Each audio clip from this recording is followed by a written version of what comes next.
petición de muchas personas en mi canal de YouTube, voy a hablar de uno de los momentos más trascendentales para el ser humano, que es el pasaje de niño, adolescente y adulto. Hay un momento en ese pasaje, por así decirlo, que algunas personas o algunos niños adquieren un carácter muy rebelde que luego va a condicionar muchísimo tanto la forma de vivir como la mayoría de su carácter. Entonces vamos a hacer una pequeña introducción en el vídeo de hoy de lo que suponen los hijos rebeldes, por qué aparece la rebeldía y con qué tiene que ver esa rebeldía tan difícil de manejar y que a veces tantas consecuencias desagradables tienen en la vida familiar de muchos individuos. Bueno, vamos a ir a los orígenes como siempre porque creo que es fundamental entender que el psicoanálisis mayormente trabaja un fragmento, digamos, de la vida del ser humano, que es el pasaje de niño cachorro, de niño animal, donde hemos dicho en otros vídeos que la dependencia con la figura materna es absoluta, de tal manera que si la madre no se hiciera cargo de todas las necesidades, tanto fisiológicas como emocionales del niño, el niño evidentemente moriría. Bueno, hemos dicho que según el niño va desarrollándose y va entrando en él o va produciéndose en él la palabra, al final pues el niño comienza a hablar y lo que al final era intuición por parte de la madre, que no sabe cuando llora si es porque tiene hambre, si porque tiene frío, si porque tiene sueño, si porque tiene necesidad de ser mecido o abrazado. Bueno, pues de momento lo que es intuitivo, cuando el niño empieza a hablar, empieza a tener la primera demanda, empieza a decir tengo hambre, tengo frío, tengo sueño, tengo calor, necesito que me den un beso, es decir, ese fragmento, digamos, entre el niño cachorro a niño humano es de lo que el psicoanálisis mayormente se encarga de estudiar. Es evidente que la dependencia es extrema, hasta el punto, como hemos dicho, que si el niño realmente no tuviera una madre, evidentemente fallece.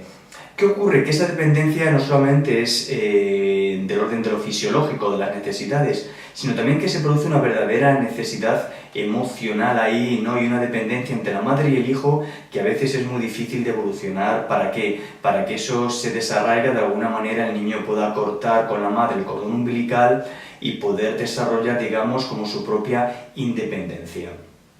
Bueno, si tuviéramos que hablar de rebeldía en el adolescente, vamos a hablar de dos tipos de rebeldía, o habría que clasificar desde el psicoanálisis o desde mi punto como especialista. Yo mayormente establecería dos tipos de rebeldía.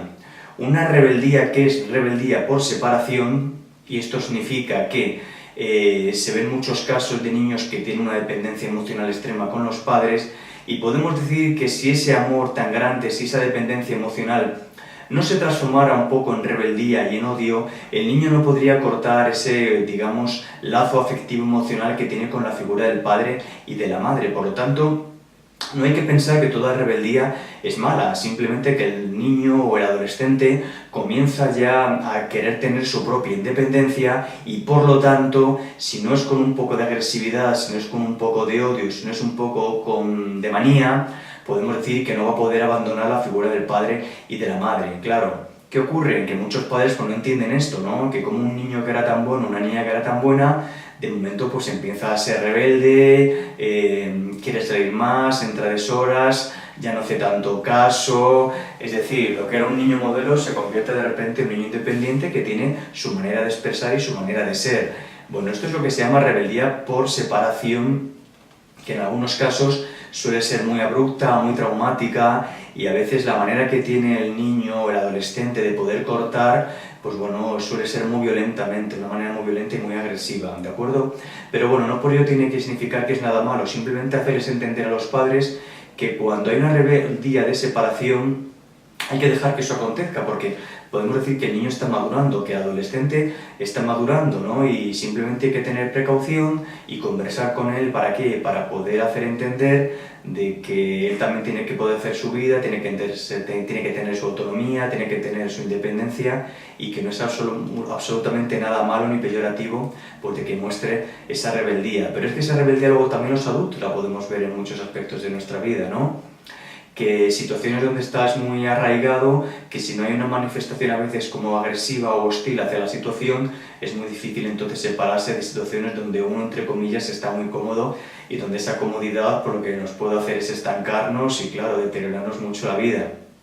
¿Qué ocurre? Que si no hay una rebeldía de separación, pues digamos que el niño no evoluciona. Puede quedarse mucho tiempo dependiendo de la figura del padre y de la madre. De ahí que nos encontramos muchos adolescentes que llegan incluso hasta los 18 años y vemos que la dependencia que tienen con el padre y con la madre es extrema. Salen con ellos, van a todos los lados, hacen todo juntos y que no muestra el niño como mucho afán o el adolescente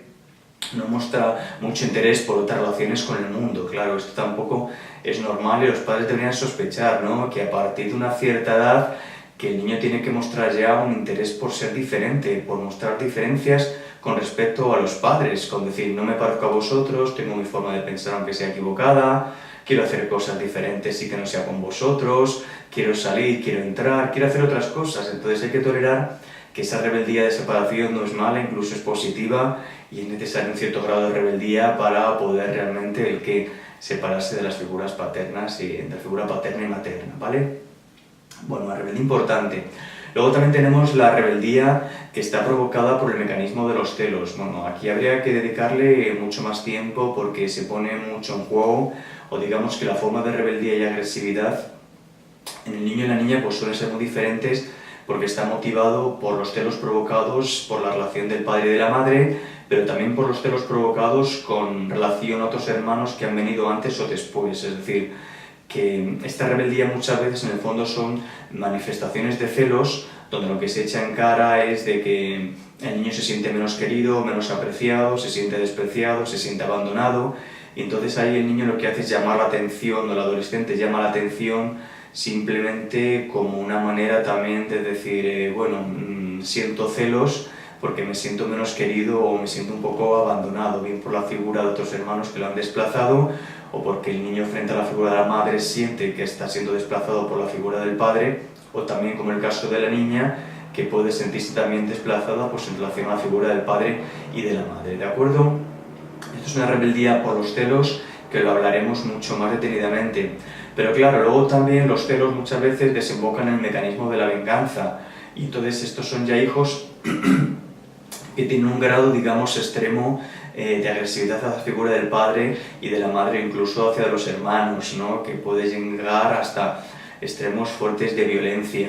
Bueno, aquí ya hay que pensar que haya un mecanismo muy exagerado también de los celos, y esto ha desembocado pues un afán de venganza por parte del adolescente hacia el padre y hacia la madre. Entonces todo lo que hace y todo lo que no hace es en contra del padre, de la madre, o si no también de alguno de los hermanos. Por lo tanto, esa venganza, esa agresividad, digamos que está dedicada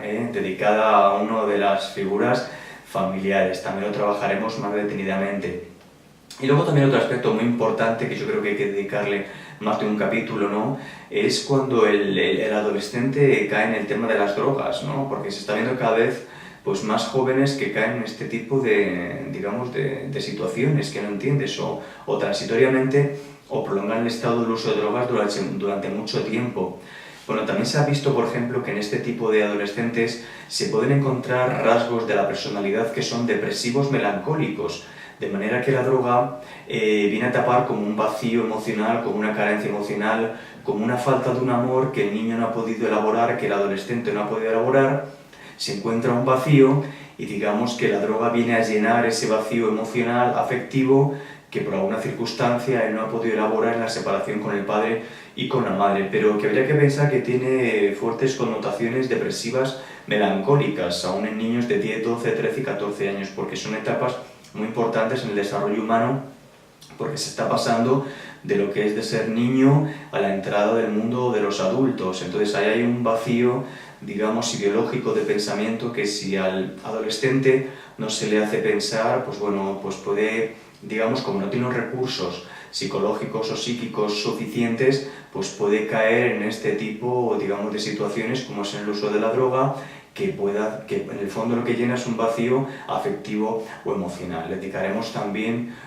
unos capítulos a estos temas que creo que son fundamentales. Bueno, entonces hemos dicho, ¿no?, rebeldía por separación, rebeldía motivada por los celos, rebeldía y agresividad con connotaciones de venganza cuando ya los celos son extremos o ya son un poco exagerados, y luego tenemos una rebeldía o ya hijos problemáticos que caen en temas de la drogadicción por un trastorno ya de la personalidad que tiene unas connotaciones depresivo-melancólicas, y trabajaremos entonces más en profundidad para poder entender este pasaje tan importante de todo ser humano por el cual hemos pasado todos, y que cuando no se pasa, digamos, bien, pues te queda con huellas, con señales, y que las puedes arrastrar el resto de tu vida, Así que, bueno, mucha precaución en la adolescencia, cuidemos la adolescencia, hagamos pensar a los adolescentes de otra manera y sobre todo hacerles entender sus procesos psíquicos, porque no se olviden que están todos mirando ahí en la pantalla, que todos tenemos inconsciente, todos tenemos procesos psíquicos. Da igual que tengas 7, 8, 10, 12, 15, 50, 60, que 70 años, absolutamente todo el mundo tiene inconsciente, los adolescentes también, y hay que prestar especial atención a este momento, a esta etapa de la vida, porque es fundamental, porque es la incorporación, digamos, del niño, de la niña, al mundo de los adultos, y según cómo se incorpore, según cómo se desprenda de la figura paterna, materna y de los hermanos, así será, digamos, su incorporación en el mundo o no, y porque luego se van a repetir. Ya hablaremos también que muchas de las actitudes que el adolescente luego repite en el mundo exterior no dejan de ser más que manifestaciones de situaciones que ha vivido, que ha imaginado, que ha fantaseado en su hogar, y no deja de ser más que una repetición de algo ya vivido o aprendido. Pero bueno, vamos a dejar que pasen los siguientes capítulos, hablaremos de ello, y tomen nota que entramos en una serie importante de vídeos. Muchas gracias. Si les gusta el vídeo, por favor, compártanlo, que hará mucho bien a muchas personas. Muchas gracias.